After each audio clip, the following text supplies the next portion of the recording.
त्या ज्या आपण बॅग आहेत ना त्या डस्टबिनमध्ये टाकलेल्या त्या नेलेल्या. आता मला ह्याच्यावर हसायचं की रडायचं ते कळत नाही. नगरपालिका त्यांचं काम किती थातुरमातुरपणे करते ना ते बघा. आम्ही अशा बॅग केलेल्या तेवढ्याच त्यांनी उचलून नेल्यात आणि त्याच्या आतला कचरा हा तसाच आहे. काय बोलायचं आता याच्यावर, हसायचं की रडायचं नगरपालिकेवर तेच कळत नाही. चला आपण तर आपलं काम करूया. नमस्कार नमस्कार नमस्कार मित्रांनो, पुन्हा एकदा तुमचं स्वागत करतो आपल्या मराठी हक्काच्या यूट्यूब चॅनल जर्नी विथ निखिलमध्ये. आपण जे चळवळ सुरू केली आहे ना माय क्लीन कोकण, त्याच्यामध्ये अनेक जण जोडत आहेत. मी आज व्हॉट्सअप ग्रुपसुद्धा तयार केला आहे. आज व्हिडिओ जी पोस्ट होते त्याच्या आधी व्हॉट्सअप ग्रुप आपला क्रिएट झालेला आहे. काही मेंबर्स आपले ॲड झालेले आहेत आणि पुढचं नियोजन आहे ना आपण ग्रुपवर करणार आहोत आणि व्यवस्थित प्लॅनिंग नाही करणार आहोत. आजसुद्धा आलो आहे आपण ते गांधारेश्वरला. माझ्यासोबत आहे अर्जुन. आज आपल्या चिपळूणचा महाराजा गणेशोत्सव मंडळातीलच एक कार्यकर्ता आहे आणि आज गांधारेश्वर आणि रेल्वे स्टेशनच्या मधला जो रोड आहे ना, जो हायवेला कनेक्ट होतो फरशीवर, तिथे आहे आज आपण. तिथला जरा कचरा साफ करूया. चला तर मग कार्याला सुरुवात करू.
अशा पद्धतीने आज आपली पहिली बॅग, अर्जुनची पण पहिली बॅग भरून झाली आहे आणि माझी सुद्धा झाली आहे.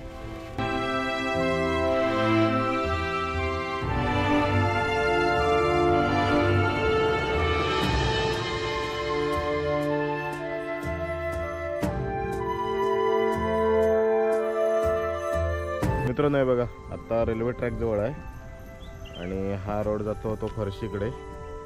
नाही इथेच घाण आहे, तर आज इथलं क्लीन करूया.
तर मित्रांनो हे आजचं कलेक्शन आहे.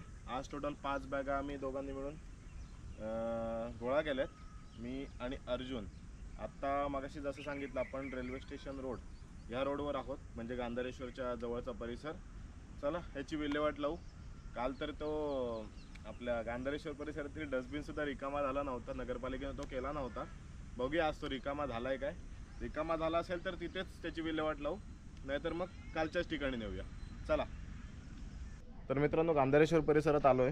मागच्या वेळी म्हणजे पहिल्या 2 दिवसात आपण जिथे ज्या डस्टबिन आपल्या डस्टबिनमध्ये टाकलेला ना तिथे आलोय. नगरपालिकेने त्यांचं काम 50% केलं आहे. म्हणजे ज्या ज्या आपण बॅग आहेत ना त्या डस्टबिनमध्ये टाकलेल्या त्या नेलेल्या. आता मला ह्याच्यावर हसायचं की रडायचं ते कळत नाही. नगरपालिका त्यांचं काम किती थातुरमातुरपणे करते ना ते बघा. आम्ही अशा बॅग केलेल्या तेवढ्याच त्यांनी उचलून नेल्यात आणि त्याच्या आतला कचरा हा तसाच आहे. काय बोलायचं आता, याच्यावर हसायचं की रडायचं नगरपालिकेवर तेच कळत नाही. चला आपण तर आपलं काम करूया. आज ज्या आम्ही 5 बॅगा कलेक्ट केलेल्या आहेत ना त्या डस्टबिनमध्ये टाकूया.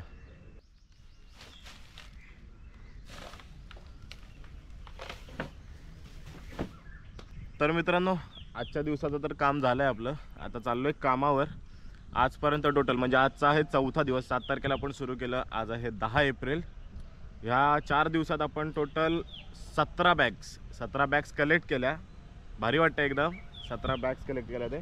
आणि आता व्हॉट्सअप ग्रुप तयार झाला आहे, त्याच्यामुळे अजून लोक जॉईन होतील आणि ही संख्या जास्तीत जास्त वाढेल.